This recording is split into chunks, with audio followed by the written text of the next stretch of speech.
Welcome to Cocktails in the War Room. What's going on, everybody? Thank you guys so much for joining me each and every Tuesday night at 8:30 here in my war room. My name is Mistress Carrie, and thank you guys for coming to hang out with me. This is Cocktails in the War Room number 87, if you can believe that or not.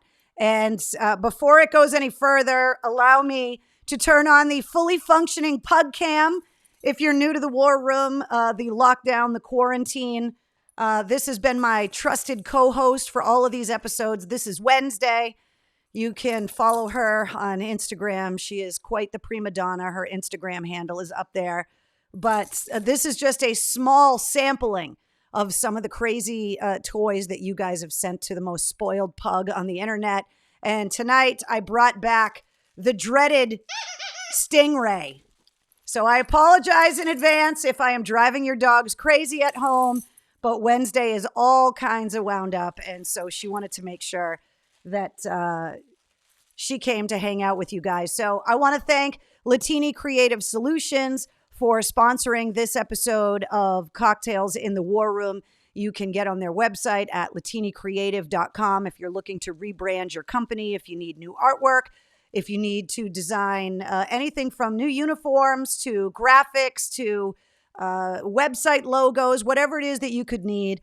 They have been invaluable with helping with all of the Cocktails in the War Room artwork and, of course, the Cocktails in the War Room t-shirts and the logos and artwork for everything that we've been doing thus far. And I also want to thank our other sponsor, RPM Dynamics. Here in Massachusetts, you are able to have outdoor entertainment spaces available. And if you are looking to design an outdoor entertainment space for your business, a restaurant, and you want it to sound amazing, RPM Dynamics can build a sound system indoors, outdoors, and they are going to make you sound absolutely fantastic because they helped me get MCHQ, the new Mistress Carrie studio, up and running, and everything works flawlessly. And it even sounds good here in the war room, which, as you know, after 87 episodes has been quite the task. So to everybody, cheers. Thank you guys for joining me each and every Tuesday night. And there is a hard and fast rule in show business that says that you are not supposed to follow animal acts or children. And my guest tonight is going to do just that because he has the unfortunate instance of having to follow Wednesday the Goth Pug. I want to make you guys give a warm Cocktails in the War Room welcome to Marc LaBelle from Dirty Honey. Hey! How are you? There we go. Cheers to you. How you holding up out there? I am drinking tequila on a Tuesday, so that's always good. Well, listen, the War Room did 81 episodes in a row. And so we were drinking every night of the week. Days. Well, 81 weeks in a row. Yeah, that happens. 81 days in a row, yes. We did 81 days in a row, and every once in a while we'd declare like a mocktails in the war room to give our livers a break, or like we would do Temple Tuesdays sometimes where we would drink Shirley Temples to kind of just really keep ourselves from just going off the rails fully, but it's probably worse for you anyway, all the sugar. But I'm very happy to be episode 87 because hockey is coming back. And 87 is the number of my favorite player that I know you aren't very fond of, and Sidney Crosby. So I'm a happy camper right now. Listen, I don't despise Sid the Kid. It's just that I'm a homer. So I support New England and Boston hometown teams. So I might hate him right now, but if the Bruins got him, guess whose jersey I'm wearing? That's how it is. You'd be repping 87 all over town. That's right. You are in California right now. Yes. And the lockdowns and all of that stuff has gone into full effect again. How are you holding up with everything? It's not quite as locked down, I guess, as it was maybe early April. So it's kind of okay, but I think people are actually being a little bit more respectful now about wearing masks outside. And I don't know, it was nice. Last week, the gym opened up in my building again, and I was able to work out. It felt somewhat normal again. And then bam, they took that away. The hockey rinks were open, and that it just all ended again yesterday. So there is so much hockey hate in the comments right now. Crosby's a puss. Crosby's a baby. We despise him, though, says Eric. Split the ring, bend the knee. Crosby, says Carrie. That's right, girl. Rep the hometown, says Wendy. Yeah. I mean, hey, there's not a better meme out on the NHL platforms right now than Brad Marchand just crying at the end of Game 7 last year. So, you don't have one for Sid like that. Well, we're not going to talk about last year. We're just not going to. We're just going to try and look. I don't even know where to start because I love hockey. I don't care who's playing. I'm excited to watch hockey all the time. I love that you're a hockey fan. Yeah, I'm a big hockey fan. So. And it's been incredibly hard everywhere with the coronavirus and everything. But Boston, like, we didn't just get like grazed in the nuts. Like, we got squarely kicked multiple times, going all the way back to what you and I were just talking about off camera a few minutes ago, which was the loss of WAF. I mean, Let's start there. Last year, we get introduced to you guys and we start working on breaking all of these amazing new bands. And thank you. We had all these plans with the big gig and all of this great stuff that we were going to do. Having you guys come in and play acoustic in the studio is what really made me fall in love with your band, because I think anybody can sound good in the studio. But when you come in and strip it all down and do it live and not have any of the gadgets to make you sound good, that's when I knew, okay, these guys are seriously legit. That one was a particularly good one, too, because I think we were in the middle of the Alter Bridge tour then. And, you're pretty tired being the first of 3 bands anyway, just all the time. You're just pretty run down, and it was just a fun atmosphere. It's a big rock station, obviously, in a huge city in America. And I don't know, we were all pretty pumped to do it, and I think we did 2 tunes. And I just remember getting a lot of really great feedback. I have a lot of friends that live in Boston because I'm from not too far away. And well, you got a masshole in the band too. Yeah, well, he's he is sort of a masshole, but he's technically a Mainer at the same time. So, but yeah, I had like 25 people just hitting me up in the Boston area, like, you're on AAF right now. This is crazy. So that was a particularly special radio performance for me. So. And then we got to meet you. Of course. Oh, thank you. So that's been the joke that we use here in the War Room all the time, is that AAF going off the air kind of triggered the apocalypse, because the world went from being fairly normal, I mean, weird, but normal, and then all of a sudden AAF was gone, and the world just got flipped upside down. And now we're all looking around like, where the fuck are we living now? Like, nobody recognizes anything about what's going on anywhere. Yeah, it's pretty sad.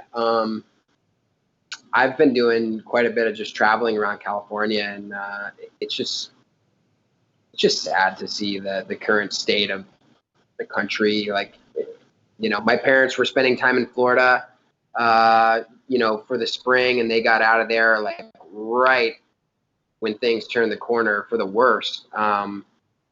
Fortunately, they got out of there, but it's just crazy right now. We can swear on here, right? Oh yeah. Yeah, it's fucking. Do you know how many episodes it took me to get used to being able to say fuck? I spent 22 years on the air worried about the FCC and their fines, and now all of a sudden I can say whatever I want. Fuck it. Fuck it all. I can drink when I'm working. I heard my boss is a bitch though, but whatever. It's you. Exactly. Yeah. Yeah. You have multi-personality. Yeah, exactly. And I've got like custom cocktails in the War Room mugs now. Let me tell you, the War Room family is so amazing. We got locked down really early on. I know California kind of did it quickly and then started opening back up, but Massachusetts, we got serious really, really fast. And so spending all of this time in my house just kind of locked down with only the War Room to talk to a lot of the time, they kept me from really going crazy, because otherwise I was starting to think Wednesday was talking back. I mean, it was getting to the point where it was like, She probably was. If you drink enough or do enough drugs, it'll definitely start. Dogs will start talking to you. so for But so it's been you know, they send me things like mugs and they've been sending me metric fuck tons of Pringles and Twizzlers and stuff to keep me going. And so you're locked down pretty much by yourself, right? Like the band isn't locked down together in a house, are you? no, but we definitely still get together and write. And that was kind of we were supposed to go to Australia in late March, from late March to early April, to do a record. And then obviously that didn't happen. They closed their borders. We closed our borders. And, we just couldn't get out there to do it. And so we decided to take the time. We rented a space up in the valley and just started writing more material because we had like probably 7 ideas we were really stoked about going into the studio with, and now there's probably twice that. So using the time we've been given effectively and efficiently has been, important, to just go in. Whenever we do get to go into the studio, we'll have a greater wealth of material to choose from. But we definitely haven't been wasting the time. That's for sure. You guys started doing some very cool stuff, though. You did these suitcase sessions where you kind of got out on the road, and it's been really interesting following bands' social media accounts because, like, you're going into places around LA that would normally be hustle and bustle. And I mean, it's like an apocalypse movie, kind of, some of the stuff that you guys were filming. Yeah, especially downtown. Downtown LA is just, there used to be like the usual business hustle and bustle of, just middle class finance, marketing people down there. And now it's just literally all homeless. It's literally apocalyptic down there. It reminds me of that movie where everybody killing is like legal for The Purge.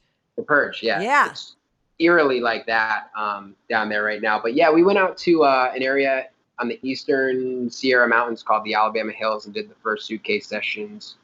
Camped out for the night and just shot this cool video because everybody was doing, performances from their couch, and, it's cool, but I had already felt like artists doing that was already getting a little stale for me. We're doing a show on our couches right now, right? Yeah, but okay. It's effective for you. I'm saying, but like, I don't want to see a rock and roller, like, I don't want to see, just whoever, like, just playing an acoustic guitar on their couch. It's cool. Yeah. The first 10 times, but you have LA as a backdrop that you can use right now. Yeah, we had LA. That was another one we did. We used this helipad up in Elysian Park. That was pretty cool. And then, but yeah, I think just getting out into nature and getting inspired right now it's not only socially distant, but it's fun. It's it's inspiring and it's good use of the time. It's good exercise too. So. You guys did a really cool thing with Harley Davidson too, where you had some performances. Can you talk about that? Yeah, we time off to you have to cheers the War Room people when you drink. So salud. Yeah, the Harley thing was cool. We had a studio friend, in downtown LA again that was nice enough to open up for us like during lockdown, and we went in there and shot like this live stream. Just got to play a new song. It was the first time we'd played together in almost a month. So it was fun, but again, like nothing can compare to that, like actual live show experience with fans. And it's kind of weird, but we had a really good time. That was a fun, just reminds you how much fun it is to play. So you guys are doing a show that's coming up, and it's going to be live, and I want you to talk about how you pulled it off. I mean, you're doing a full-on rock show during lockdown. So it's called Lockdown Live at the Viper Room. So tell us how you're doing that.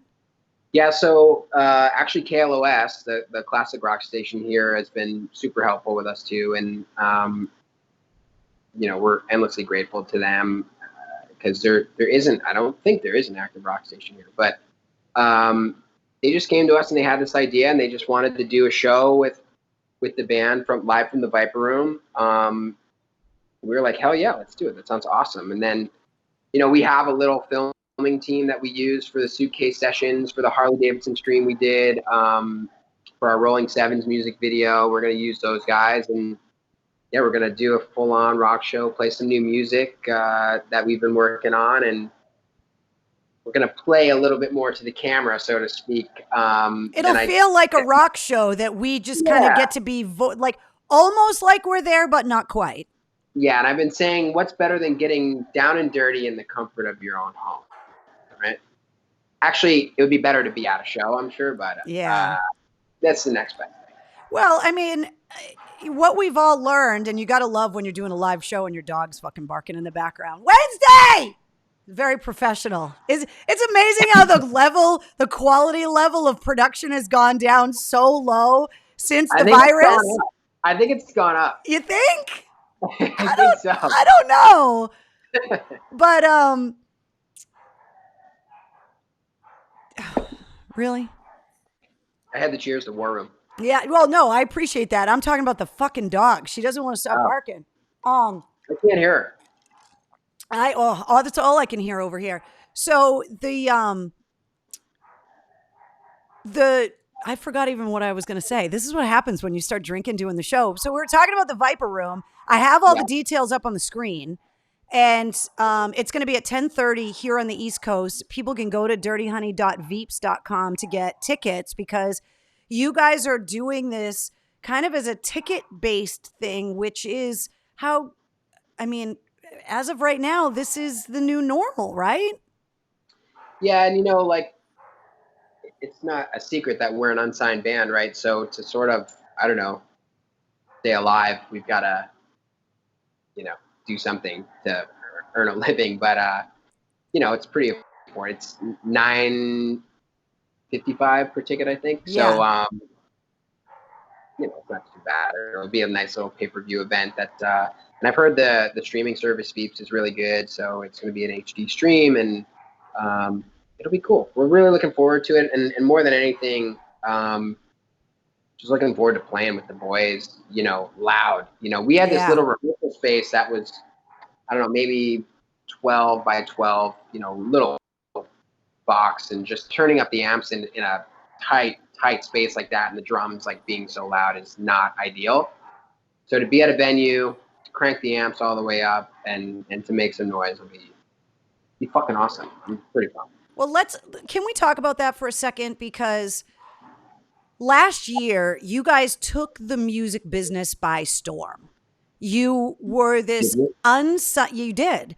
You're this unsigned band that has a #1 rock song, and it was the first time that had happened in like 45 years. And the excitement around this new wave of bands coming out last year, on the air, the listeners, everybody was so excited about this new generation of rock bands. Yeah. And then they get to come and see you live.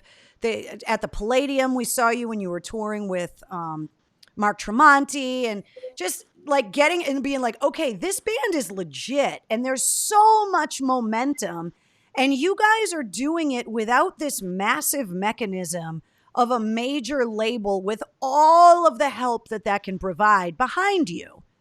And so when something like this happens with the coronavirus and the lockdown, the guys in Metallica, like Axl and Slash, Kid Rock, like Steven Tyler, guys like that are fine.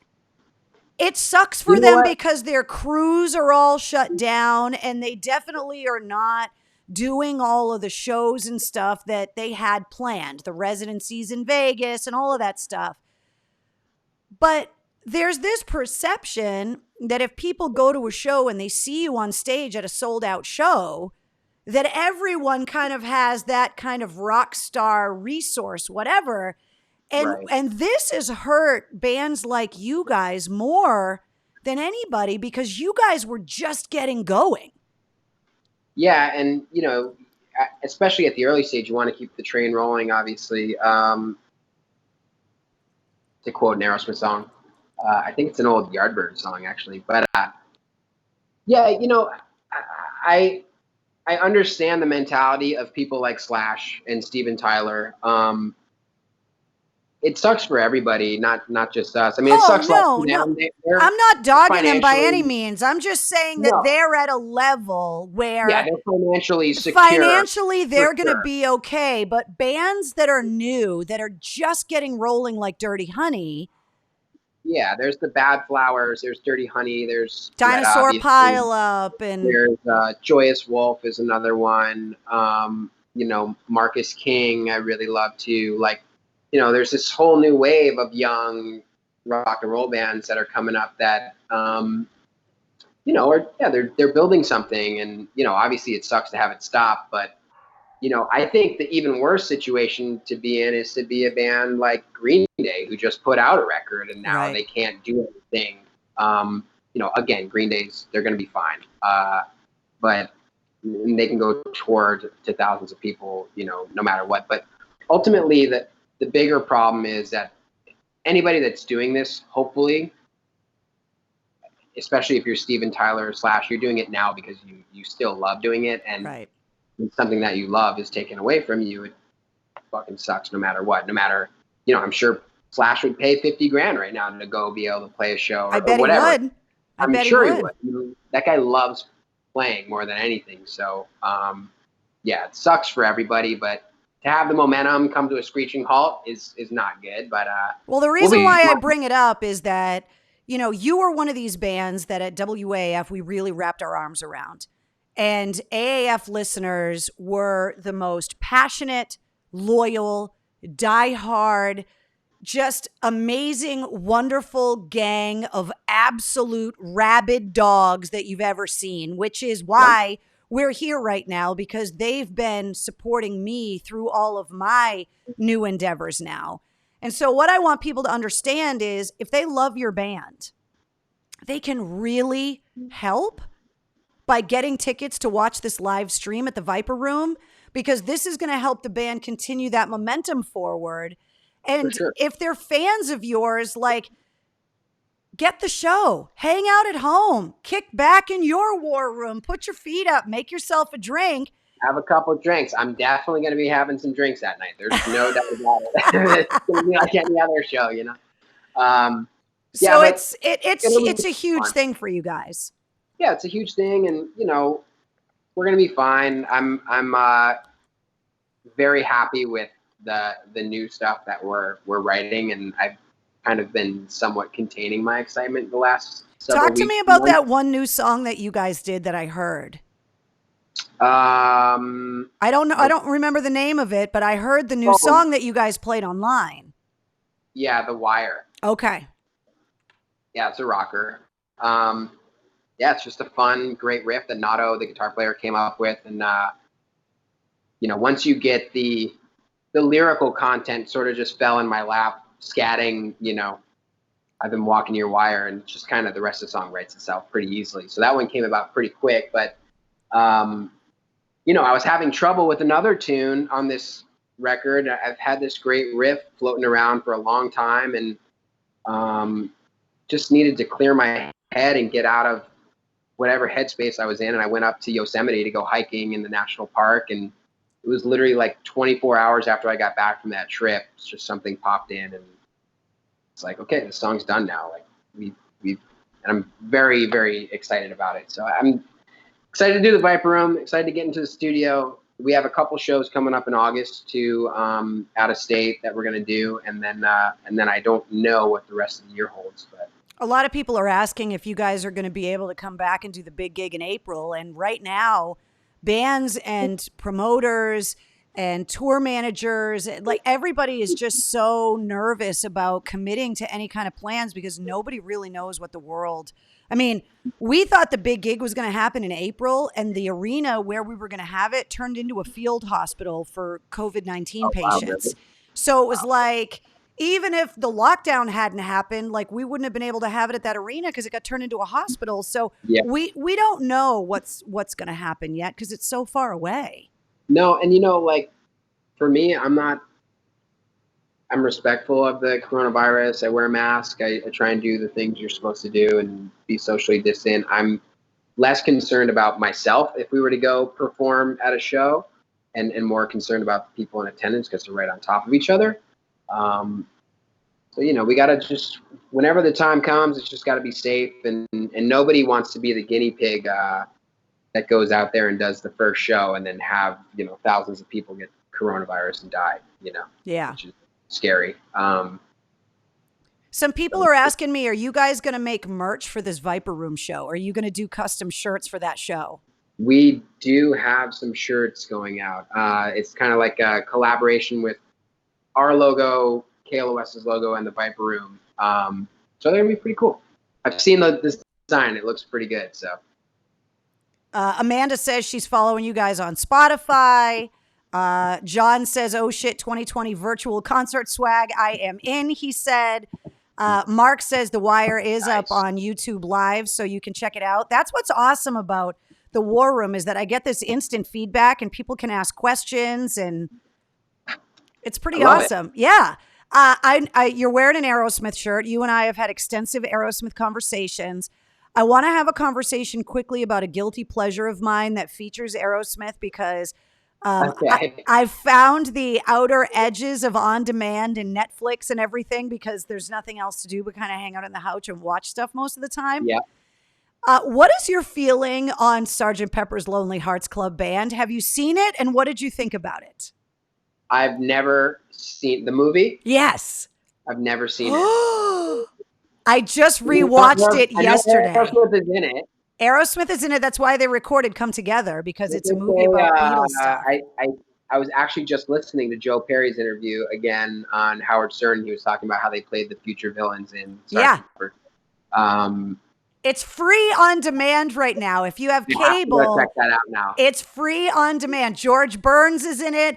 You have to look past Peter Frampton and the Bee Gees and their fashion, because it was 1978. Yeah.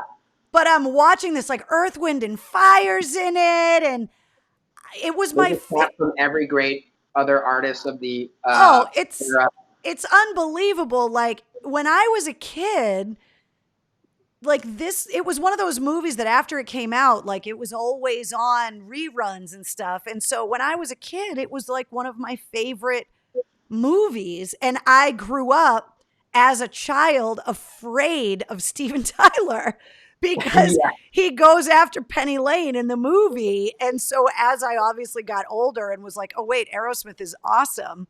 That movie, I know you come from a film and TV background. The production has not aged well. I'll warn you about that. But I didn't know if you had ever seen that movie, because I love it. I can imagine what it looks like, and it's probably not good. But it wasn't. It doesn't hold up like that thing you do these days. That's been a guilty pleasure in quarantine for sure. Well, a movie that gets made in modern times about the past will always hold up. But when you've got a movie that was made to be modern in 1978, it's not modern now. No, I know. There's a lot of, even one of my favorite motorcycle documentaries was made like 10 years ago. And just the advancement in technology from then to now, if they had the resources now to do what they did, it would be an incredible doc. But even that didn't age all that well. Are you riding? Because I want to make sure that we talk1200 What do you got for a bike? Have you been out on the road? I've been riding mostly my BMW. I've got a BMW 1200 GS, and I got a Harley as well. But I've been taking the BMW out on the longer trips for this. I've kind of always taken it on the longer trips, honestly. Anytime I go abroad on a bike or out of state, it's usually on a Beamer. But I fucking love it. Yeah, I took it through Tioga Pass. It's kind of a really scenic, unbelievable road through Yosemite National Park, and that takes you from the western to the eastern Sierras, or vice versa. And then you take the 395, which just rides all down the eastern Sierras back to LA, and that was a really good rip. And just, I don't know, been taking the PCH, did a trip after our tour ended with my dad up to Big Sur and up to the Redwoods, and he's never seen anything like that. So he obviously really enjoyed it too. And I've never been there. Good. It's a bucket list thing for me to You've go never up. been to Redwoods? No, I'm from the East Coast, man. Like I can't just get on my bike and go see redwoods in New England. It just doesn't work that way. I mean, they only exist in that section of California. Yeah. That's probably, honestly, I've been a lot of places on the motorcycle. That's probably the coolest place to go. It's just so different from anywhere else in the world. I went on a trip years ago, and if you Googled like top 10 motorcycle rides in the world, this is on there. But riding the Cabot Trail in Nova Scotia, I'm sure that's awesome. it is I mean, from here, you either got to go up through the northeastern coast of Canada. Well, you got to go there on a boat, or you got to go up around the Acadian forest and down around. So we took the ferry from southern Maine to the southernmost tip of Nova Scotia, and then took the bikes all up and around. And I'm telling you, if we're talking bucket list trips, you got to put the Cabot Trail. It's breathtaking. It's definitely been on. It's been in some conversations with my dad and I about doing that, because he's obviously still in Albany, New York, and we've definitely talked about riding Nova Scotia several times. But we've checked a couple of the good ones off the list though too. So is that where you get your love of the bikes from? Is that your dad's a rider too? It was a weird thing. I was working on. There was a movie with Bradley Cooper, Ryan Gosling, Eva Mendes, and Ray Liotta that came out that was shot in my hometown, called The Place Beyond the Pines. And Ryan Gosling plays like a motorcycle bank robber, dirt bike bank robber. And that like really caught my attention. And then at the same time, I was working on Sons of Anarchy. And I'm just around these sick bikes all the time. And I was like, and I went up to a motorcycle cop that, they do like traffic control on set. And I said to this cop, who's become a really good friend of mine, he's much older than me. I was like, I'm thinking about getting a bike. Like, what do you think? And I was expecting him to say, absolutely not, not safe, blah, blah, blah. And he was like, everybody should fucking have a motorcycle. The world would be a better fucking place if you had a motorcycle. And it's true. Like, really? You're a lot more courteous when you're on a motorcycle in traffic than you are in a car. So he gave me the complete opposite answer than what I was expecting. And shortly after I bought the Harley, and then shortly after that, I went on a trip in Italy where my buddy and we rented BMWs, and we did Italy and Croatia, and that just like opened up a whole new world for me of travel. So that's where it was just a domino effect that was, I couldn't hold it off anymore. So. Yeah, once you get a taste of it, it's like, oh, I get it now. Yeah. And hiking, honestly, has become that sort of thing too. There's like a crazy sense of accomplishment when you finish something that seems, undoable, like a 20-mile hike or something. And they really go hand in hand nicely with each other, because you're traveling two beautiful places, and then you're on foot where you couldn't be on a bike. And there's a lot of good in this world to see, and I want to see it all. So, well, you can see it from 15,000 feet if you take me up on the offer I gave you the last time I saw you to go skydiving with me. That might be my breaking point. I don't know. My dad one year got me a certificate to go skydiving back home. You didn't go? Well, it's a funny story. I didn't go. I don't know why I didn't go that summer, but the following summer I was planning on going, and the guy I was supposed to go with wound up killing somebody, and he's in jail now. Shut up. Yeah, he didn't kill him skydiving. Well, I didn't think that's how it happened, but well, if you ever want somebody to go skydiving with you, I won't kill anyone on the way there. Oh, perfect. And then I'll go with you. Okay, well, we'll have to make sure we don't go after a war room so we don't drink and drive. Yeah, no. We'll no war room. Like, we'll go on the weekend. We'll have like 3 days to sober up. We'll be totally fine. Perfect. So I want to remind everybody one more time about all of the details about the Viper Room show. It's Lockdown Live at the Viper Room. It's happening next Friday, July 24th. It's 10:30 on the East Coast. You got to get tickets, but they're only $9.55, and it's dirtyhoney.veeps.com. that you can go and get the tickets. And then, of course, you can follow you guys on all your social handles at Dirty Honey Band. And Marc, I'm so grateful that you joined us in the War Room. You're welcome back anytime. The War Room peeps love it when we have people to hang out with and talk to. And, I want to have you on the podcast eventually as well. And there's lots of crazy stuff going on. We're holding this whole rock scene in New England together, man. Like, just losing AAF isn't going to mean we're all going to get scattered to the winds. We're all still here. Well, there's two originals that come to mind just when I think of Northeastern radio personalities, and you were definitely one of them. And I'm sure you're familiar with a guy named Jackie Bam Bam out of Philly. Yep.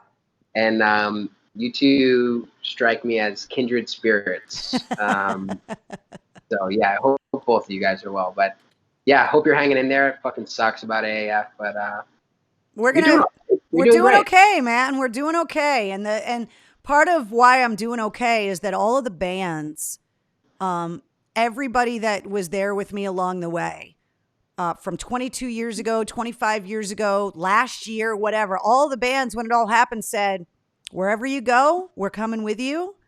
And you said that, and your band said that, and here you are. So I'm really grateful that you guys have been so supportive. And I know that once things kind of get back to whatever normal is going to be, that you guys are going to be back out on the road again. And I look forward to being able to have cocktails for real instead of virtual cocktails in the War Room. You definitely will. I'll have some Casamigos waiting for you. Oh, hell yeah. Now you're talking. What are you drinking now anyway? It looks like you're having a Moscow Mule. Yeah. When I got the copper mug, it's Moscow Mule. So nice. We're working on inventing, I'll tell you this quick story and then I'll let you go. We're working on inventing a cocktails in the War Room cocktail. And the story goes, and everybody in the War Room, it's one of our little inside jokes. One night when we were in here, I had a couple drinks in me and started telling stories about when I was embedded overseas. And when I was embedded with U.S. troops in Afghanistan, I was on a base in downtown Kabul, and it was a fairly substantial base with multiple countries' troops all there. And they had a little marketplace and all kinds of stuff kind of inside the perimeter of the base. And one of the things they had was a massage parlor. Nice. And if you were a soldier and you went to the massage parlor and you asked for the blueberry cobbler. I can only imagine. Yeah, you can imagine. So all of the guys I was embedded with. I may have had a blueberry cobbler in my day. So all of the guys were begging me to go in there and ask for the blueberry cobbler because they wanted to know what would happen if I went in there and asked for it, which I never did. Come on. We all know you did. So we have decided that the War Room official cocktail is going to be the blueberry cobbler, and we're coming up with the drink recipes. So the next time we're together, when we get the drink recipe finalized, we'll sit down with some blueberry cobblers. It sounds pretty easy to me. Just muddle some mint and some blueberries into some blueberry vodka and whatever. Yeah. Pretty good. It's got to be in the right glass though. And it's a War Room drink. So do we got to throw a bullet in there? We got to come up with something to make it a signature War Room cocktail. So if you get any ideas, let us know. I just got this hat and it came with a little bullet hole already. I don't know how they did that. Shut up. Really? Yeah. Can you imagine if it's your job at the hat place to just sit out there with a 22 and blow holes in people's hats? Be awesome. That would be amazing. What do? I shoot shit all day. That's my job. I would love to have that job. That wouldn't suck at all. Yeah. Marc, thank you so much for hanging out in the War Room with us tonight. There's the details, guys. Write it all down. Make sure you watch Dirty Honey live next Friday night, July 24th, 10:30 p.m. on the East Coast.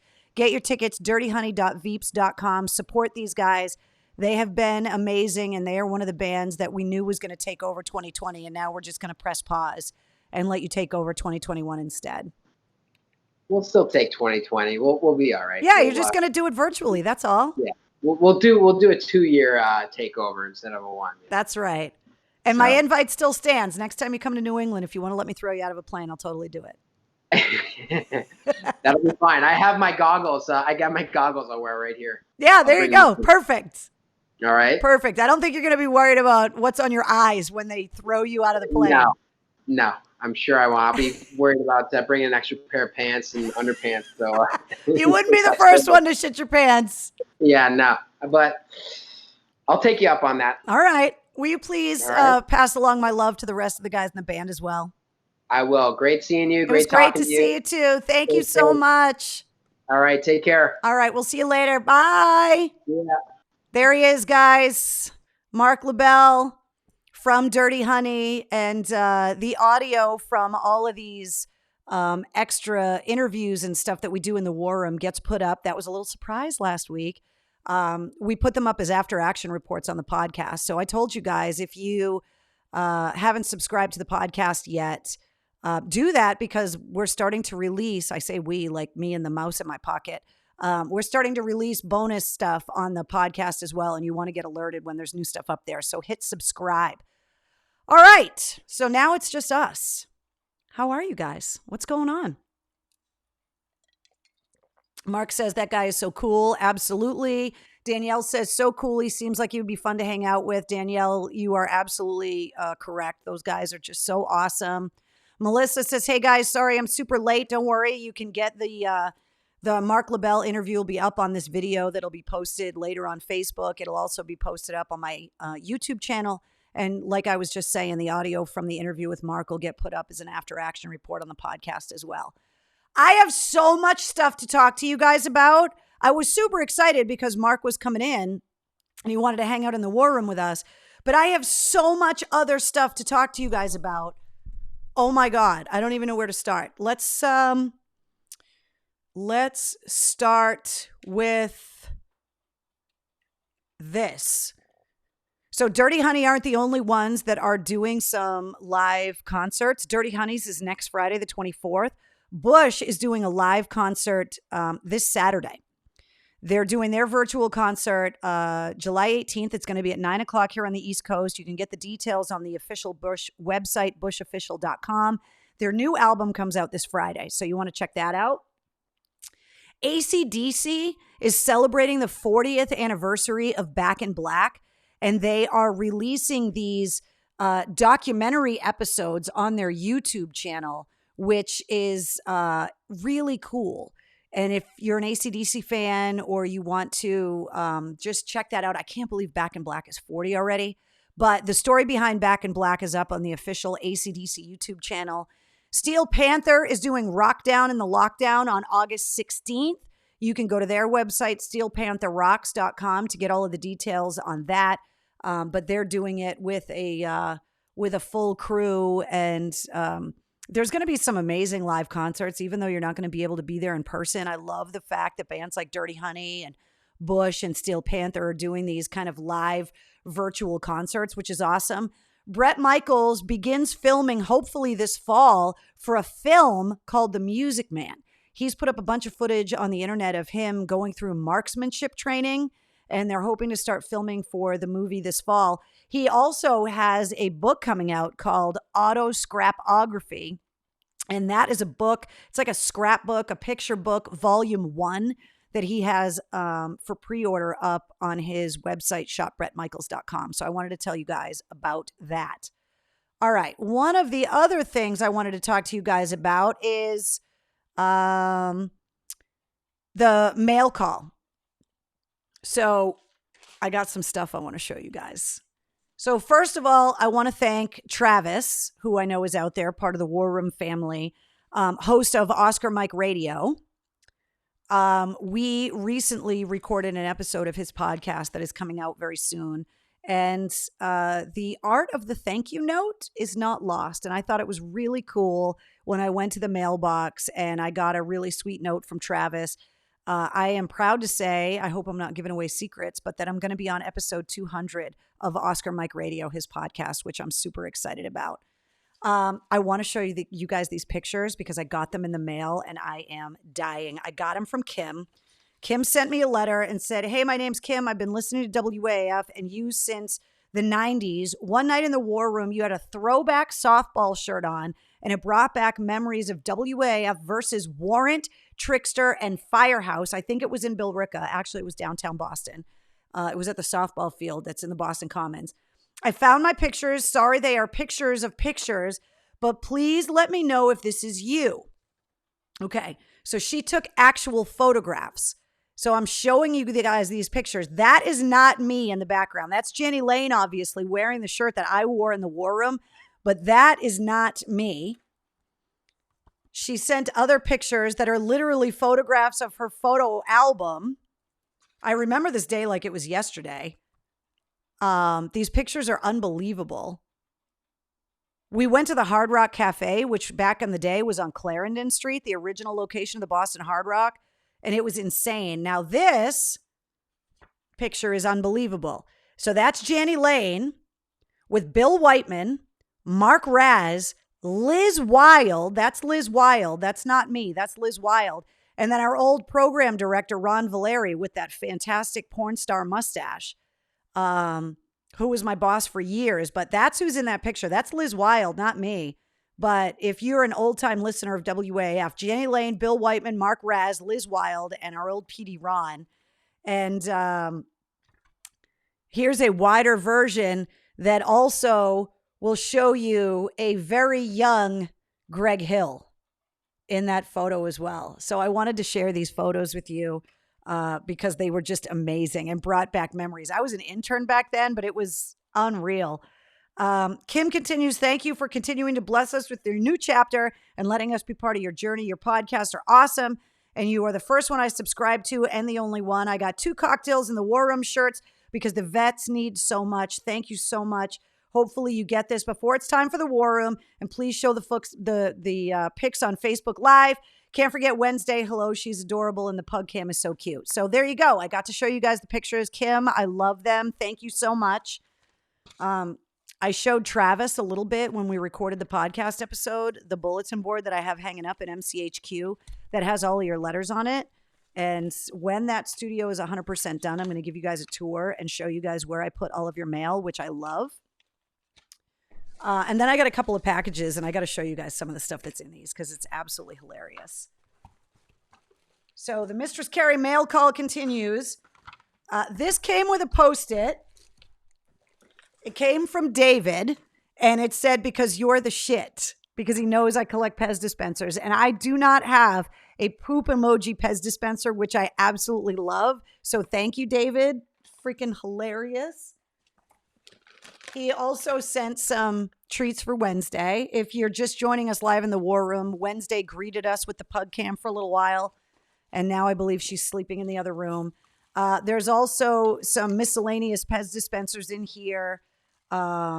Miss Piggy, Darth Vader, Batman, Princess Leia. So these are amazing. Wait, there's a little note in there too. Hold on. Let me open it up here. Oh my God, I have so much to tell you. It says, add these to your collection. Totally will. I'm going to take a picture of the collection too, by the way. You guys need to see. I have them in a display case. It's like, I'm a little crazy. This I did not have, which is unbelievable. The Wizard of Oz Pez collection, which I could not be more excited about. David, you friggin' rock. This is awesome. It's got everybody. Look at how cool that is. I'm so excited. There was also some Pringles and some Twizzlers. The original, like the fact that you guys understand that the original OG Twizzlers are far superior to the ropes and the nuggets and all that other crap, that this is the way Twizzlers are supposed to come. In one giant bag, and your challenge is to eat them all before they go stale. The fact that you guys respect the Twizzlers means it just makes me love you even more. So David, thank you so much. I absolutely love everything that you put in here. And these are definitely getting added into my Pez collection for sure. And Wednesday appreciates the treats, even though that spoiled brat is probably sleeping in the other room. All right, I got one more package I want to show you guys because there's something so cool in here and I couldn't wait to show you. Okay. So the card says, hey, Mistress Carrie, I wanted to send you some goodies for you and Wednesday to thank you for all that you guys have done in the last 84 nights. Well, now it's 87, but I hope Wednesday enjoys her toy and her treats. I had to send you some blueberry cobbler coffee. Hell yes. I might have to send this to John and Johnny because they were loving being part of the War Room last week. And I sent them Cocktails in the War Room t-shirts. And so maybe Johnny can incorporate the blueberry cobbler coffee into her drink recipe. I don't know. But I had to send you some blueberry cobbler coffee. That story was epic. I thought if things got stressful, you could use a coloring book. So check this out. It's a calm the fuck down coloring book, which, by the way, came with a whole slew of colored pencils. But look at some of the stuff that is in this coloring book. Like, do you know how much fun it's going to be for me to color this in and then hang it up in MCHQ? Like, this is hilarious. Who doesn't want to spend an hour coloring that in? Just hanging it on the door of the studio. Just no. So I love the coloring book and really wanted to show it to you guys. Mistress Carrie, appropriate, of course. The last item was the coolest thing I have seen, and I thought it would be perfect for the War Room. The company is owned and operated by veterans, and they donate to a variety of veterans organizations, and their product is pretty badass too. So I will tell you that I had heard of this company before, and I have gifted these to several people, but I've never received one myself. And so the company that we're talking about is Bottle Breacher, and these guys make all kinds of stuff out of like fake hand grenades, bottle openers. So check this out. It's a custom wooden box, and inside, so you take the lid off the box, and inside there's foam, and then the official bottle opener of Cocktails in the War Room. Check this shit out. So it's got my name in it, right? Dummy round. Bottle opener. Bottle breacher. How cool is that? Now, I've bought them for other people because I just think that they're awesome. They have all different finishes. You can get different things engraved on them. A lot of people give them as like groomsmen gifts for weddings, or they give them as retirement gifts when people retire from the military. But I love the fact that it's not polished and that it's just stripped down, old school. It's got my name in it. This is so friggin' cool. So let me continue with the card, but I wanted to show you guys. Can't wait to see and hear what you have in store for us each week. Good luck and best wishes on your career. I know that your loyal fans will always have your back. And this came from Donna. So Donna, you are freaking awesome. There is a pineapple chewy toy for Wednesday in here, and also some snacks for Wednesday as well. But if you guys are looking to check out this company and know this isn't a paid thing or whatever, I just think it's really cool. It's a veteran-owned company, and they're called Bottle Breacher. And you can see that, you know, they package it up really cool, and they can customize gifts for people. And it's veteran-owned and operated, which is, you know, just an awesome way to help support veterans as they start working outside of the military. So Donna, you rock. So that's what came in the mail this week. What got sent out in the mail this week? You guys are unbelievable. So I got a message from Michelle, Clarence Thornton's family, because Clarence, the 99-year-old World War II veteran that we talked about last week in the War Room, started getting your birthday cards, and they made him smile, and he has been so happy. And so the family wanted me to make sure that I passed along all of the thank yous for everybody that sent Clarence birthday cards. I know that he hasn't gotten all the cards that you guys have sent, but I wanted to make sure that I passed along the thank yous from the family, because it really just means a lot. You know, when you're 99 years old and there's a global pandemic and you can't go to the VFW and you can't really do very much, and all of a sudden to find out that a bunch of strangers thought enough to get you birthday cards and get them in the mail, just thanking you for your service. I mean, I could just imagine what that makes Clarence feel like. And it's because of you guys. And you guys are doing that, and it's selfless and it's amazing. And so I wanted to make sure that I extended the thank yous from the Thornton family. So you guys rule. Like, you know that already. I want to talk about last week's episode of the podcast before we talk about this week, because there's all kinds of stuff to talk about with the podcast. So I wanted to show you, if you guys listen to last week's episode, you heard me talking to Daryl McDaniels from Run DMC about my favorite bathrobe on the planet. And I wanted to show it to you. So this is my Run DMC bathrobe. Daryl gave this to me a few years ago. It's got this is the back, the big Run DMC logo on the back, which I love. There's nothing subtle about Run DMC. There shouldn't be. There's a small Run DMC logo on the front. It's got the red bell to go along with the red stripes, but this is my favorite part. This is what we talked about on the podcast. It comes with a terry cloth gold chain. So when you are wearing the Run DMC bathrobe, you're pimping. And one of the craziest things, and I want to know what else you guys thought about of last week's episode, one of the craziest things that came out of that episode, now I've known Daryl for years, but until I talked to him this week in the podcast, I didn't know that Run and Daryl don't know where their original Run DMC gold chains are. I can't believe they don't know where they are.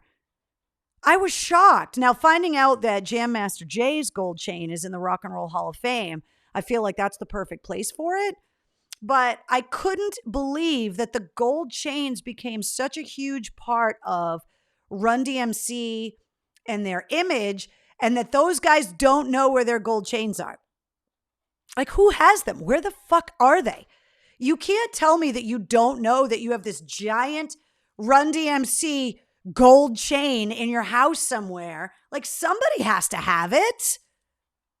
Every time I do that, I have to move my hair around, and then you guys are going to get mad at me for touching my face. It's really hot in here. That's why I didn't put the bathrobe on. I can't. It's just too freaking hot. So what did you guys think? What did you hear in the podcast that you didn't know before? A lot of people in the comments were really surprised at what a huge rock guy and how knowledgeable Daryl is with rock music. He's really an encyclopedia. And Mr. T might have them, says Will. That's amazing. Jeff says face police. I know. I'm sorry. I'm touching my face. I'm sorry. Probably stolen, says Eric. It's totally possible. But then what happened to them? Did they end up in a pawn shop somewhere? And then what happened? Did they get melted down? Are they gone forever? This is rock and roll memorabilia here. Or does somebody have them in a drawer somewhere and that they're going to pop up at some time? I mean, I just think it's crazy that those guys don't have them. He had some brilliant comments, says Paula. Yeah, he is an incredibly, I don't even know what words to describe Daryl. He is just such a positive force and a positive energy in this world. His thoughts on the foster care system and adoption, finding out that he was in fact adopted when he grew up thinking that his adoptive parents were his biological parents, and the way that he looks at the integration between rock and roll inspiring hip hop and then hip hop inspiring rock and roll. And Eric says shocked about his knowledge of rock. Yeah, I'm telling you, I would be hard pressed to find someone that knows more about music than Daryl McDaniels from Run DMC. He knows everything. And it's so funny to watch rock stars, real huge rock stars, just go giddy and turn into little kids when Daryl McDaniels walks in the room, because he is I'm the king of rock, but he is rock royalty, even though he is a pillar in the foundation of hip hop. But Run DMC is held at such high regard in the rock circles as well that Paula, thank you for Paula, thank you for bringing it up. Impressed by his positivity, 100%. Penny says the playlist brought me way back. So I want to talk to you guys about the playlist that go along with every episode of the podcast, because I really want every episode to have a soundtrack. I don't ever want you guys to hear me talking to a musician and to hear us talking about a band or song or an album that you may never have heard of before, and to all of a sudden be like, all right, well, I don't know what they're talking about. Every episode of the podcast, if you look in the description, has links to the band's websites, has links to their social media pages. But then one of the links that's in there is also to a custom playlist that I build on Spotify every week. And that is so that you can go back and hear the music we talked about. Like if you go back and listen to the playlist for episode 4 with First Sergeant Jonathan Hill, it'll be the songs that you heard us talking about in the playlist. But then there's a lot of other songs in there that were written and inspired by the wars in Iraq and Afghanistan and dedicated to the troops. And so I'm trying to have every episode have a soundtrack as well. And the soundtrack episode and the playlist, I should say, to episode number 5 with Daryl McDaniels has got everything from Korn, Limp Bizkit, and Rage Against the Machine to the Furious Five and Africa Bambaataa and LL Cool J and Run DMC. And there's just so much in there. And it's just awesome. Melissa says Rockbox is now part of my playlist. Forgot how much I loved it until that episode. Exactly. Wendy says, oh my God, I love the playlist. Shannon says podcast website. Well, let me do this.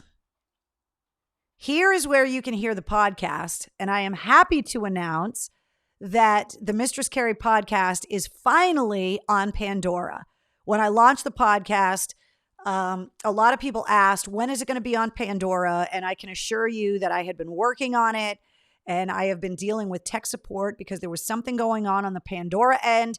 But you can now subscribe to the Mistress Carrie podcast on Pandora, and all of the episodes have already propagated there. So if you are new to the podcast or you've been waiting for it to end up on Pandora, it's up there and you can get caught up now because all of the older episodes are up there as well. I also want to loop you guys in that we added another country to the podcast. We are now at 76 countries.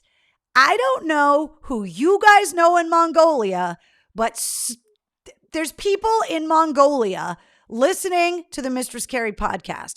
So last week, we welcomed our 75th country, French Polynesia. This week, we are welcoming our 76th country, and we are welcoming the people of Mongolia to the Mistress Carrie podcast. You guys are unbelievable. Wendy's asking a great question. Carrie, how long does it take you to create one of your podcast episodes? Well, it depends on who I'm talking to. It depends on how long we talk. The Daryl McDaniels episode is like, 2.5 hours long or something. So then I got to go back through it and make sure that I get it to sound as good as I can get it to sound. And, looping in the sponsors and kind of getting it all done. It's a lot of work, but I love it. So now I want to tell you guys who is going to be on this week's episode of the podcast that goes live at midnight. I am super excited. I've been getting a lot of feedback from people saying, when are you going to have some of your other friends on? When are you going to represent some metal? And so episode number 6 of the Mistress Carrie podcast is featuring Des Fafara from Devildriver and Coal Chamber. Now, if you are not into heavy metal, if you don't like the music, maybe you've never heard it before, maybe you're looking at that picture of him and going, holy fucking shit, that guy's whole neck and face is tattooed. He kind of freaks me out. I say that with love, Des, because I believe he's watching right now. I want you guys to know that Des is one of my oldest friends. He is one of the first people that I made friends with when I started on the air at WAAF. And this episode of the podcast, we talk about a lot of stuff. Des has gone through a lot in the last couple of years. He has gone through the wildfires in California and having to evacuate. I'm not going to give away too much because I want you guys to hear him talk about it in his own words in the episode. But what it's like to nurse your spouse through illness. He has been with his lovely wife, Anastasia, for over 20 years.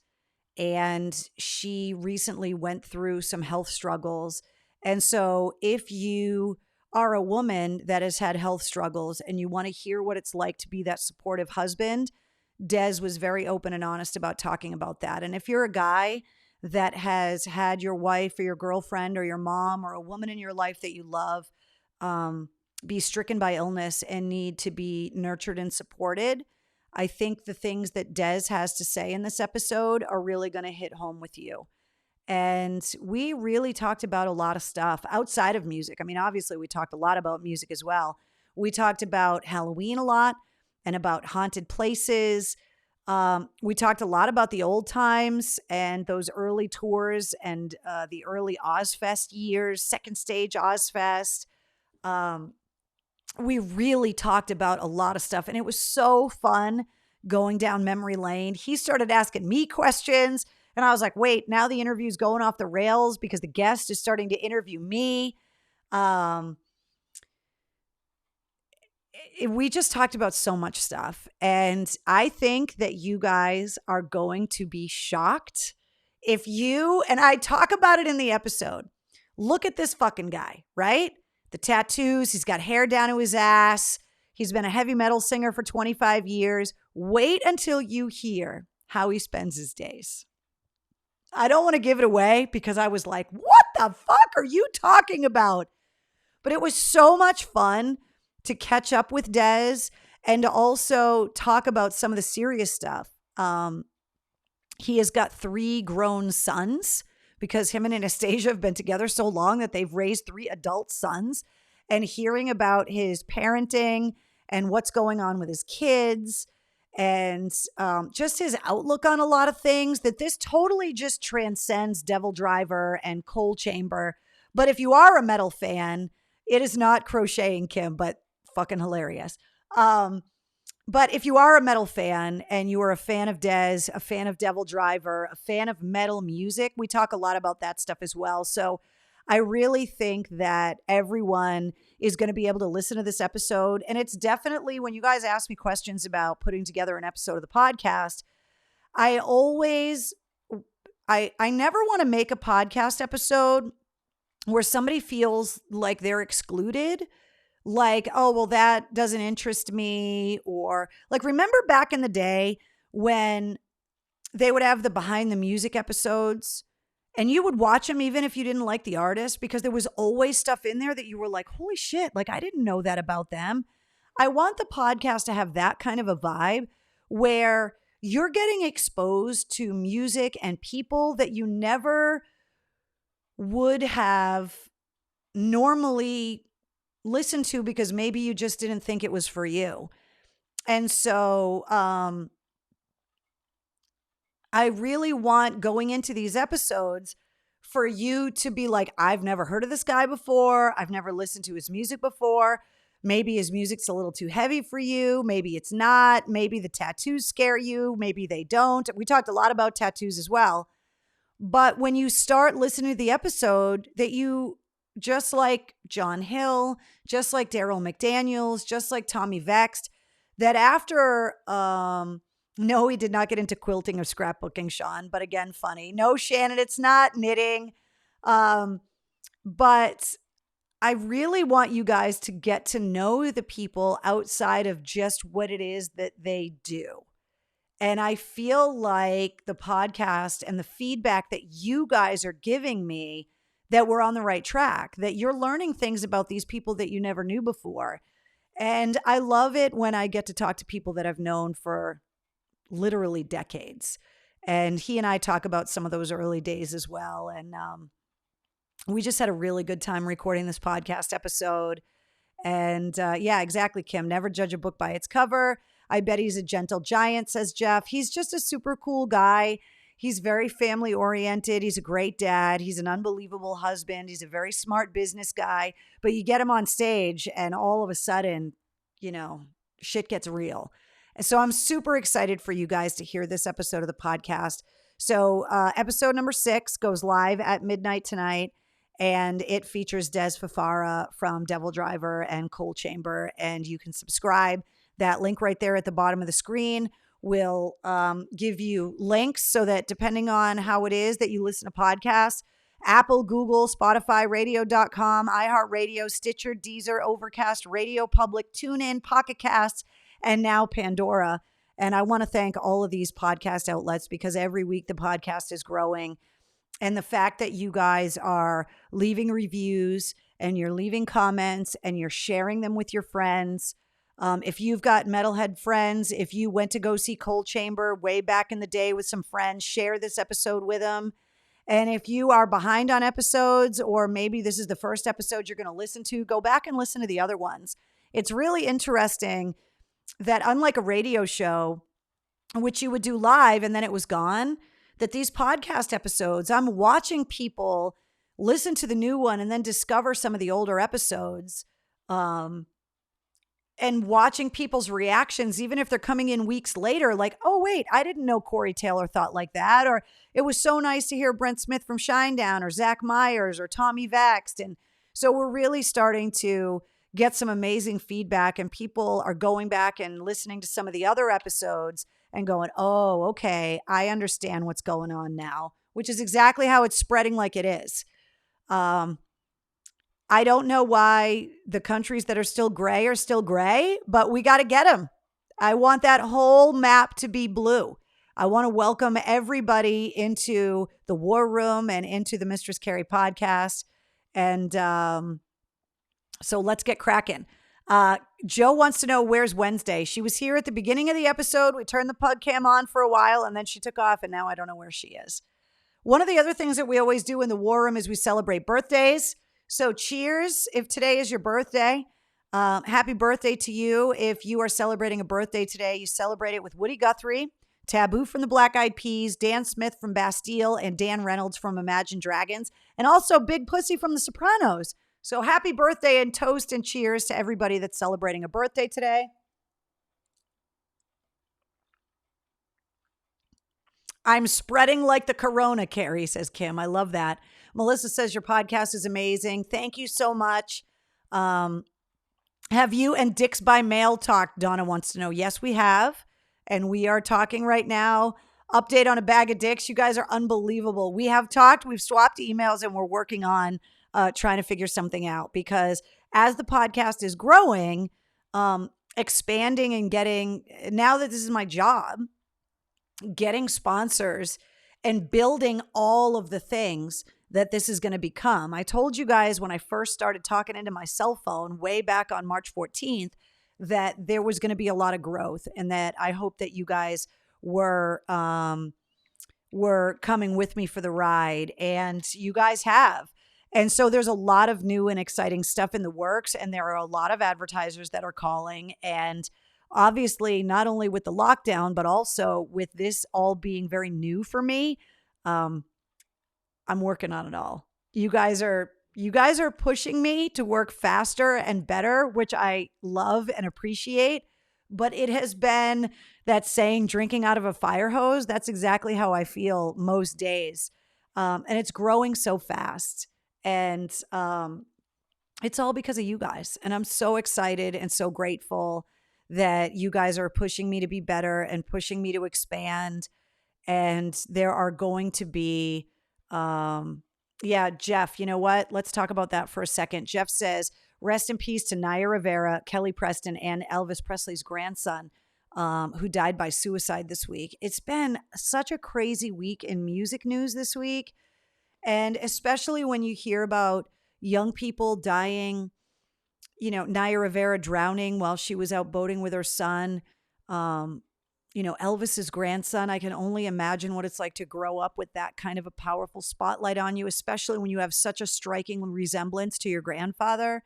And then Kelly Preston, she was only 57 years old, I believe, and she died of breast cancer, which is just, it goes back to everything that we started talking about in the early days of the War Room about processing grief properly and being able to mourn properly. And these kinds of things, especially suicide right now, is becoming such a huge problem. I mean, we talked about it with Jonathan Hill, not only here in the War Room, but also in the podcast episode about what it's like with this isolation. I'll tell you that Des and I talked about it a lot as well in this upcoming episode of the podcast that goes live at midnight, that it is more important than ever for us to do everything that we can to reach out to people. Kim says, I just lost a childhood friend. He was 52, retired police officer. He died by suicide on Thursday. It is so important for us to go out of our way to Grant from Mythbusters died this week as well. I mean, it's just, I know how hard it is to stay mentally positive. I know how hard it is to really stick with the belief that things are going to get better, that I know it is just daunting. And what we have to do is just wrap our wings around. That's what Des says in the podcast episode. I'm not going to quote too much more because I want you guys to hear it, but he says, wrap your dark wings around those that you love. And it's so important for us to support the people that are in our circle. And I don't just mean our immediate family circles. I know that the War Room family, that's what we started calling ourselves, and that's what you guys call yourselves. We are a family, and we need to support each other. And then we need to take that support from a place like the War Room, and we need it to grow.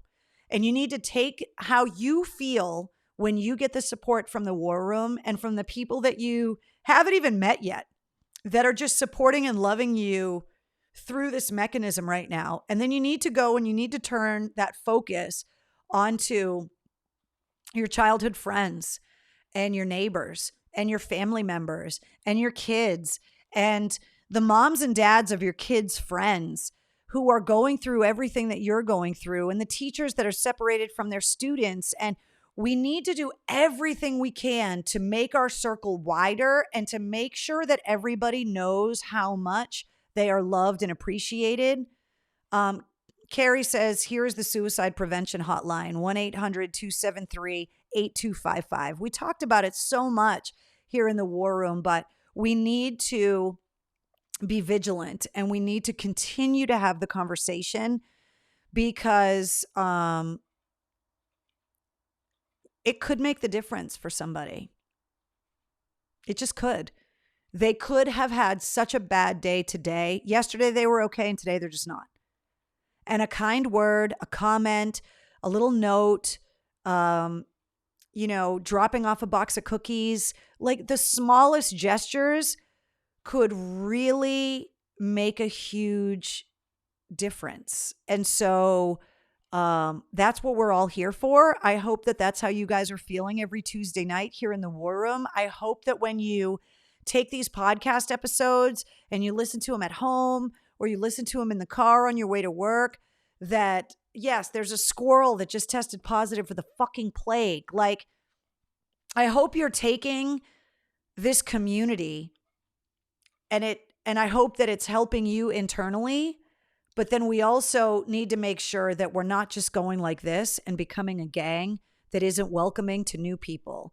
We need to make sure that we are constantly welcoming new people in and that we are going out and making sure that we're checking on our neighbors and making sure that the kids are scared, man. Like, how are they supposed to go back to school? And everybody talks about their mental health and how they need to go back to school, but they're not going back to school the way that they remember school. They're going back to school with a teacher wearing a mask and a face shield. They're going back to school with no recess and desks that are 6 feet apart and buckets that they have all their own pens and supplies in because they can't pass things to each other. And the kids are not going to go back to school the way they remember it. And what is this going to do to their mental health? And we just need to, every day, as exhausting as it can be, as daunting as it can be, to just constantly be sending out love. And not to be afraid when we don't have any more love to send out, to ask for some of it to be returned back to us. And I would hope that everybody that joins us here in the War Room every week recognizes that when someone reaches out and says, I had a bad day, or do you have a minute, that that's that person being as vulnerable as they can be and asking for help. And it is incumbent on us to recognize that and to either give them the love that they need. Maybe that's all they need, but maybe they need more. And that's when we start passing them on to some of the resources that we've talked about in the War Room over the years. That's one of the reasons why you guys remember this notebook that I've always kept. There's bookmarks in here. And one of the bookmarks that I always keep in it, it has like these ribbons in it, is for all of these resources.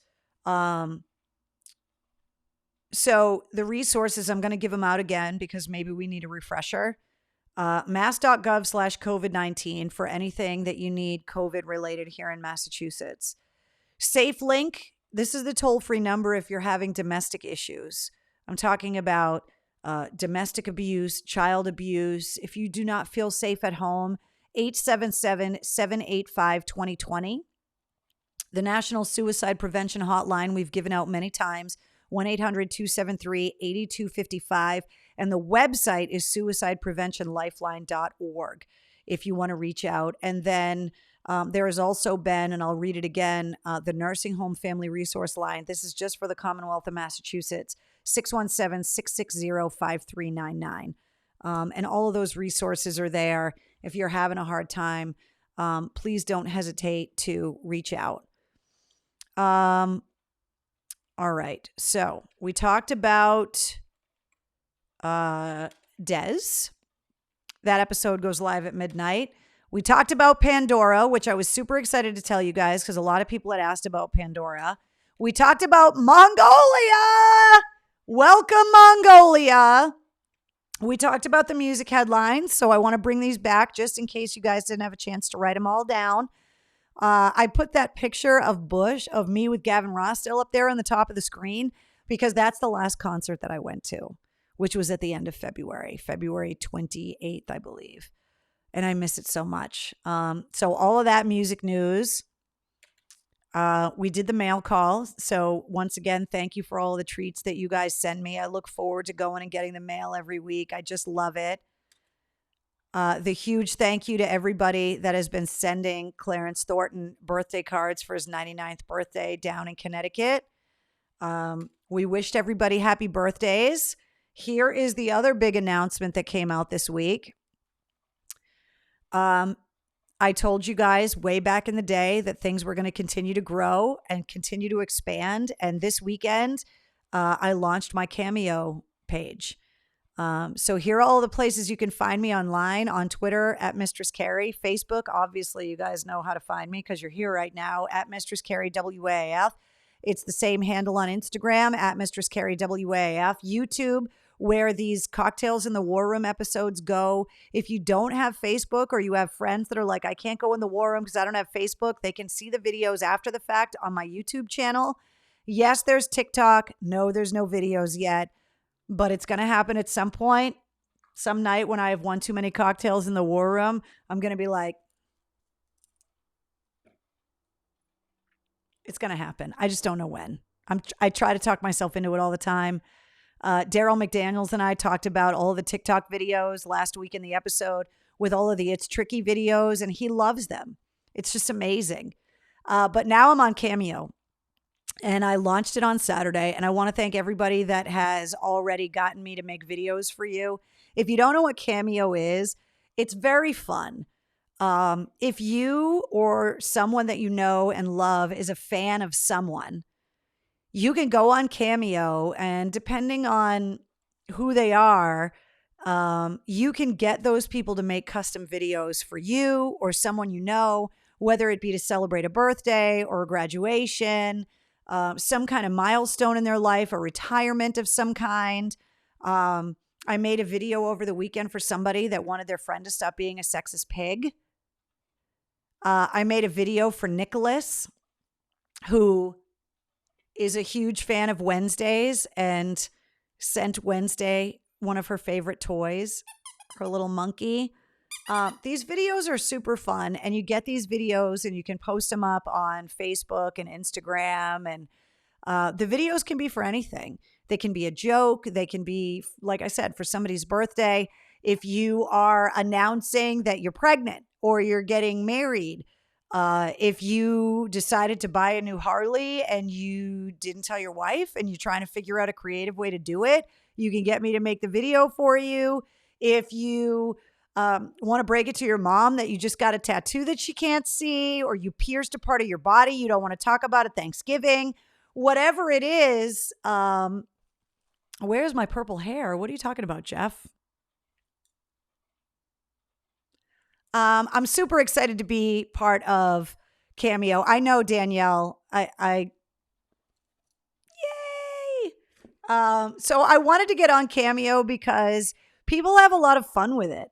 And what you can do is you can put all of the specific information that you want included in all of your videos. And that video comes custom made however you want it to be. So I've been having a lot of fun with these videos so far. And it's something that I've been looking forward to every day since I launched the page to see what kind of crazy ass videos you guys want me to make. So I made them super affordable. I mean, there are people that are charging hundreds and hundreds of dollars to make videos on Cameo. And I just like doing them. But obviously, we've talked about it in the past that I need to be able to incorporate sponsorships and other ways of being able to feed this machine for me to continue moving forward now that I don't have the radio station anymore. So these videos are a lot of fun. I love the sound of, you really do. I love the sound of breaking glass. Ha ha. Kimberly, I don't even know what the hell that means, but no, not you, Carrie. Karen. Oh, so if you guys know anybody that you want to make videos for, and it's not just now, if you want to send holiday videos, or if you got somebody that's got a birthday coming up in a few weeks and you want to get these videos made, the page is live. The link is up on the podcast site. It's at Mistress Carrie on Cameo. You can find me pretty easily, but I'm super excited to be part of it. The videos are a lot of fun, and I'm willing to pretty much get as crazy as you guys want to get with them. So I'm hoping that I'm going to be able to break good news, bad news, in between news, wish people happy birthdays. Wednesday makes cameo appearances on Cameo. So it's been pretty awesome. So that was another big announcement today. There is so much that is going to get announced in the next couple of months. So I hope you guys are buckled in and ready to do this with me, because there's a lot of very exciting stuff. So I want to thank Marc LaBelle from Dirty Honey for joining us in the War Room. Before I get out of here, how are you guys liking having guests in here? I know that we're used to us being this little cult and getting in on all of our inside jokes, but are you guys liking having guests in here? How quickly do you do your cameos? Usually within 24 hours, Mark. I can do them pretty quickly. It's just a matter of if I see the alerts come in or not. But if I see them come in, I do them unless I'm, a sweaty mess out in the garden or something, then I do them pretty quickly. Oh, Penny, thank you. You're the only good thing about 2020. Michelle says, love having the guest. Keith says, loving it. Jared says, love it. Love the guest too, says Kathy. It's awesome, says Amanda. Love the guests on here. So much fun, says Danielle. Yes, says Lisa. Love it, says Melissa. Love the guest, says Carrie Ann. Donna says she loves it. All right. I just wanted to make sure that you guys weren't feeling like you were excluded when I'm talking to the people that come into the War Room. We're so used to being able to talk to each other and kind of talk about whatever's going on that I just don't want. Ed wants to know, when are you having Danielle on the show? That's going to happen sooner than later. Trust me. Her and I have talked about it. The thing is that she goes to bed so early that it's like, we got to plan it out so that she can stay up that late, because she's on the air with Greg every morning. So Jeff says, so proud of your journey and the success that you're having. Thank you very much. The guests are God. Important after 80-something episodes. Variety is good. Trust me. It is really weird sitting here in this room by myself, especially when Wednesday's not here, just talking to myself because I can't hear you guys talking back to me. So having guests in here, I think, is fun. And the bands and people are starting to they're starting to see the videos and they're like, oh, that looks like a lot of fun. I want to do that. And they love that they can come in and kick back on their couch and have a drink. And Yes, keep the guests coming, says Ash. Please post a new picture of your garden, Carrie. Brianna, I will do that tomorrow. I'll let you know that my peas are done. I am on the precipice of a cucumber Armageddon. The cucumbers are out of control. And there's probably, if I miss a War Room episode, know that I am buried under a mountain and avalanche of ripened tomatoes because the garden is getting out of control. Bring on Bob Hanna. I would love to do that. Mike Shue needs to come on for another show. I talked to Shue the other day. It's so fun in here, says Melissa. Thank you. Good night, Teddy. Sorry I kept you up so late. We still have our us time, even with the guests. Donna, I really try to make sure that the guests come in and then we all have a time for us to be able to hang out together so that I can answer all of your questions and we can talk about the things that we normally would talk about in here. Did you plant eggplant? Gina, I totally forgot to plant it. All right, so let me tell you the story real quick before we go. I forgot to plant fucking eggplant, which I plant every year. Then this year I thought I planted some spaghetti squash, which I was super excited about because I never tried to grow them before. And now I'm realizing that they were mislabeled and they weren't spaghetti squash and they were pickling cucumbers. And these pickling cucumbers, so just in the last couple of days, I had to go in to the pea trellis that I built. And the peas are done now for the year. So I pulled all the peas out. And then I had to go in and meticulously pull the sprawl. I'm talking 10-foot diameter sprawl of pickling cucumbers and slowly untangle them from all the other plants in the garden that they started attacking to grow, and then get them and train them to go up over the trellis where the peas were. So I am now buried in not only regular cucumbers, but pickling cucumbers as well, which means I'm going to have to start making pickles. Mark, thanks for sharing your eggplant, buddy. I appreciate it. Any excuse to use the eggplant emoji. So no, what the hell is spaghetti squash? Michael, you got to Google it. It's a fucking squash. When you cut into it, inside it's very fibrous. And so a lot of people use it that are trying to cut down on carbs because you can literally eat it like spaghetti. It looks like spaghetti. Just Google spaghetti squash. You're going to get inundated with recipes. But a lot of people use it as a pasta alternative that are trying to lose weight. And I thought it would be cool to try and grow them this year. And they're not spaghetti squash. They're pickling cucumbers. And now I'm buried in pickling cucumbers. Those cukes will take the heck over, Sarah. They are. The pea trellis, yeah. PEA, you perv, Sean. I planted this thing that my sugar snap peas were growing up and over. And now that the peas, once it gets super hot, the peas are done. And so I pulled the peas out of there. And now my pickling cucumbers are like taking over this trellis. But it's out of control. Paula says, love spaghetti squash. Lisa says it's very good. The MC Farmers Market, says Donna. I know, right? And my Brussels sprouts are coming along very nicely. So I've been dehydrating a lot of herbs out of my garden. I got to tell you guys, like, it's been really interesting that if I spend a bunch of time in the studio doing interviews or editing, or I've been spending a lot of time on the phone, reconnecting with people in the music industry, not only because WAF went off the air, but because the music industry is so stunted right now and people are working from home and they're not as connected in their office spaces as they were. So it's like getting the word back out about what we're doing here in the War Room, about what's happening with the podcast, is that I'm constantly on the phone, and being able to kind of put that aside for an hour and go out and work on my garden and take Wednesday outside. Like, I never realized what a benefit that is for people that have worked from home before or work remotely, how much that helps your own mental health getting away from the screens for some time during the day. It's been awesome. Spaghetti squash are just lies. I want my carbs, says Sean. I got a guy who makes kick-ass pickles if you need help, Becky. I'm going to share this recipe with you guys now because it's not mine. But when you guys start getting smashed with cucumbers, you're going to start to want to make pickles. Google Emerald Lagasse's sweet and spicy pickle recipe. It is fantastic. There's a ton of garlic, chili peppers, mustard seed, onions. They're spicy and it's amazing on things like roast beef sandwiches. So, Google Emerald's sweet and spicy pickle recipe, and I will be very curious to hear what your feedback is at the end of the season, because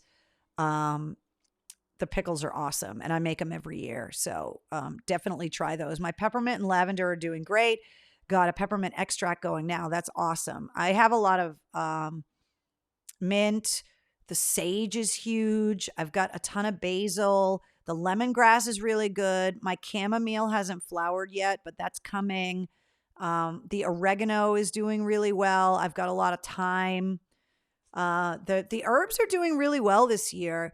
The tomatoes, I think in the next couple of weeks, like I'm just going to sit in here in the war room and just eat cherry tomatoes because I'm about to get buried, I think. And the cucumbers are out of control. Crap, I can't have spicy foods. My stomach doesn't like it. Well, I mean, there's the bread and butter pickles. There's dill pickles. But if you like a little spice in your life, and especially if you like stuff like roast beef sandwiches or like you eat them with like a steak, really, really good. Emerald's sweet and spicy pickles are really good. Linda! Okay, first of all, can we talk about Linda for a second?